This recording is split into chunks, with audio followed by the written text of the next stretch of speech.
Hi, I'm Dana with Loose Leashes Dog Training, and I wanted to talk about force-free training and positive reinforcement training versus balance training, which is what I do. So in case you do not know the difference, positive reinforcement force-free training means that you're using physical touch and a reward system to stop unwanted behaviors. And you are getting the dogs to do things based on their desire to eat food and give them praise and reward them for making good choices and for stopping unwanted behaviors. And as a balance trainer, what I do is I correct unwanted behaviors and then I reward good behaviors. And I wanted to kind of explain the difference and why force-free training and positive reinforcement training only doesn't work and is actually a lie that's ruining dogs and making people believe that their dogs are broken and that their dogs can't learn. As a lot of you know, I work a lot with dog rescue, and I work with a lot of dogs who have been physically, mentally abused, dogs who haven't been socialized, and dogs who don't see humans as a good thing. And dogs that are fearful, they don't care about food. Dogs that are fearful, they don't care about praise. Dogs that are fearful, they don't care about your reward system. And what happens is you offer these dogs the highest of value of food and they could care less about it. And you can't lure them with food. You can't reward them with touch because they don't like touch. And if you're using a positive reward system only, it's not going to work with a dog like that. So, for example, I had a dog here just the other day who is completely horrified of everything. And the woman learned online all these ways to work with the dog and to use food and all these things. And unfortunately, that did not work. Dog wouldn't walk on a leash. Dog wouldn't do anything because of how bad it was, how fearful it was. So my job was to basically force the dog to do things to show that it can. So the dog spent the day with me where I made him walk on a leash, made him climb some ramps, made him jump some hurdles, made him do things that he didn't want to do. And the reason why I did that is because I needed for him to learn that he can do all of these things. Once he started doing all those things, I was able to start giving him food because he started trusting me more. With that being said, there are dogs that are afraid to come out of their kennels and are spending day after day sitting there, and the humans are just kind of waiting for them to come out on their own. And if you believe in this force-free training, well, then these dogs are pretty much wasting their lives away, and they're never going to get better because they don't trust anybody. So if we don't force dogs to do it, then most of them are not going to come around on their own. And most dogs, especially those in shelters, they don't have enough time to get better on their own. I want you to think of the main topics that I work with. I work with a ton of dogs that are leash reactive and aggressive with other dogs. I work with a lot of resource guarders who have bones and toys, and they become protective of them. I work with dogs that bark their heads off at the windows. I work with every single day dogs that pull on the leash. I work with dogs that guard humans from approaching them and guard other dogs from approaching them. And now I want you to really think rationally about this. So I'm working with a dog who is leash aggressive. And every single time I go for a walk, the dog lunges and barks towards another dog. Force-free training, positive reinforcement training is going to tell you to use food. So the dogs that I work with don't care about food when they see another dog. The dogs that I work with would rather kill the other dog than eat a high-value treat. So if you really, really think about this, because the majority of my clients, once I say this out loud, it makes sense to them. So I'm walking along and I see another dog and I want to attack that other dog. And the human takes food and puts it in front of my face. What did I just teach the dog? I taught the dog, when you look at another dog and you think about how you want to hurt that other dog, food appears. So a reward is appearing when the dog wants to do something bad. Now, There are a small percentage of dogs who you can distract them with that piece of food. But what happens if you run out of food? What happens if the treat that you have at that moment is not valuable enough to the dog? The dogs that I work with would rather attack that dog than get a piece of food. And what I'm certainly not going to do is take out a reward and show it to the dog when it's already in the state of mind of, I want to attack that dog. What I do as a balance trainer is we're walking. As soon as the dog looks at that other dog, it's a no, a firm leash pop, and we keep on walking. We do that a couple of times. Now we walk past the dog and the dog doesn't say a word. Dog doesn't even look at the other dog. Now I will take food and I will reward the dog for making a good choice.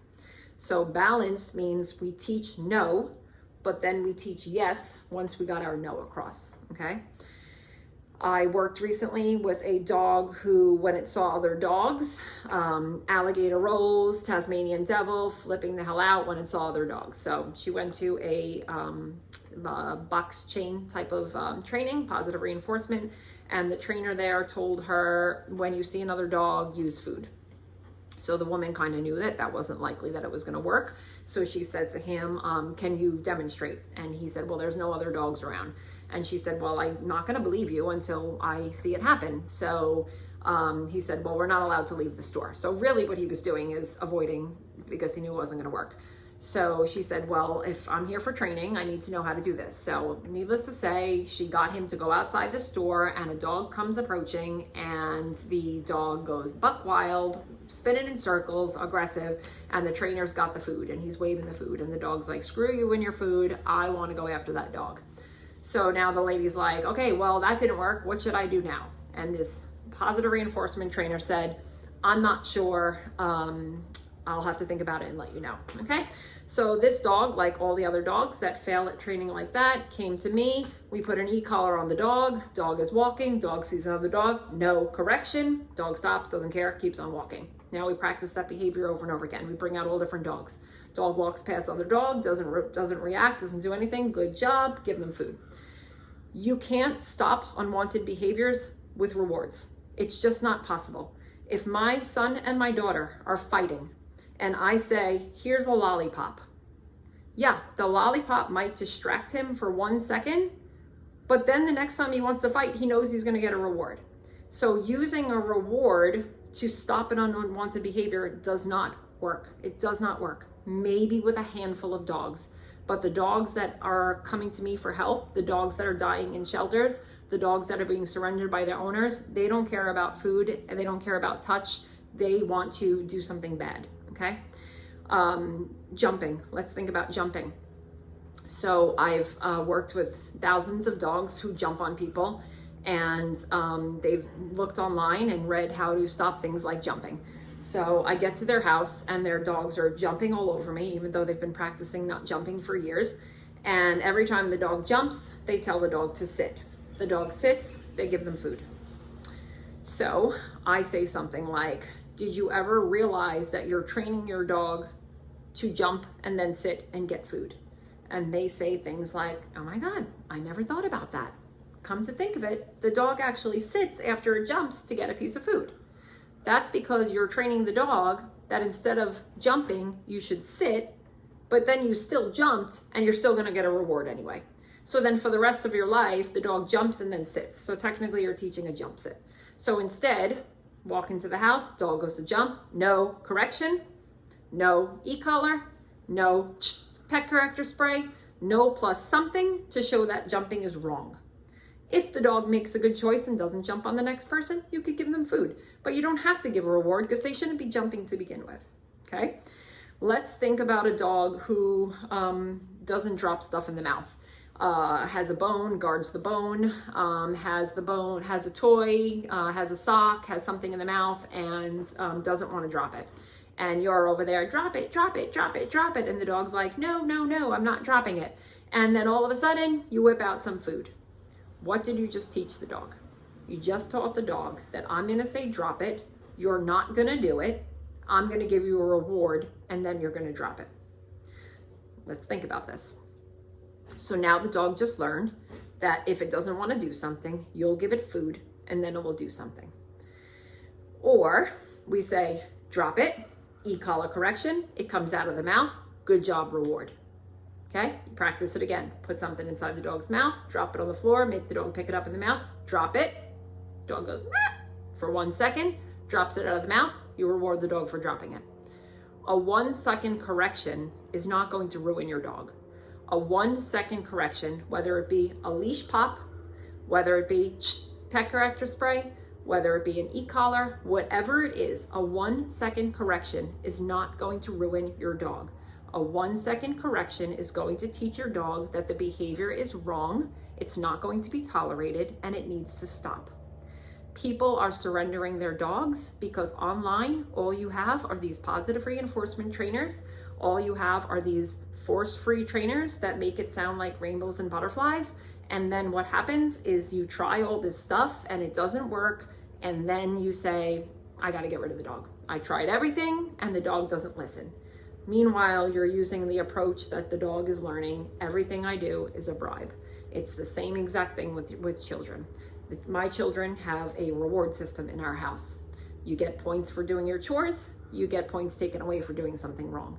There is nothing wrong with using positive and negative. My children are not going to be ruined by it. My children are learning that there are consequences for their bad behavior. Today, I'm just a little bit extra passionate about it because there are a ridiculous amount of dogs being put down at shelters. And unfortunately, a lot of shelters don't believe in balance training, and these dogs are set up for failure. I'm constantly hearing about all these reward systems, and personally, I have 6 dogs that were all broken when I rescued them, and not one of them would have cared about human touch. Not one of them would have cared about praise. Not one of them would have cared about food. The reason they got better is because I forced them to do stuff, and once I got them under control, I rewarded the behavior. But everybody thinks right now that you can just use food and dogs will take food and dogs love food. But when dogs are in an ugly state of mind, the last thing you want to do is show them food. The last thing you want to do is show them a toy. When they are thinking something naughty, if the dog is looking out the window and barking at somebody and you start squeaking a squeaky toy, you start waving treats around, you just told your dog that barking at the window is a good thing and now you're going to reward them. So it's just very important to understand the difference between a balance trainer like myself and somebody who does force-free positive reinforcement. Yes, this one sounds way better. I totally get it. As somebody who has been rescuing dogs for over 25 years, I totally get it. We want to fix these dogs with love and affection, but that does not work. A handful of dogs it will work for, but the dogs that I work with, using food to stop unwanted behaviors does not work. Using food on fearful dogs does not work. Using praise and touch and all that lovey-dovey stuff does not work on these types of dogs. So in case you've tried something on your dog and you tried to stop barking, jumping, resource guarding, leash reactivity, and you've tried all these things and you're at your wit's end and you're like, oh my God, I've tried everything. You really might want to think, maybe what I'm doing might work for a person, but it does not work for a dog. And then please research balance training. Balance training, you're giving the dog a small correction, and then you're able to teach them the good stuff after that. There's nothing wrong with giving a dog a small correction to teach them no. If a dog is counter surfing and jumping on the counter and grabbing stuff and needs to go to the hospital for eating something it shouldn't have eaten, now we have to, for the rest of our lives, avoid leaving anything on the counter when we can just teach the dog jumping on the counter, not okay. You get a 1 second correction if you try to jump on the counter and you end counter surfing forever. The majority of reasons why dogs are getting surrendered to shelters, all of these behaviors can be stopped through balance training. Thank you.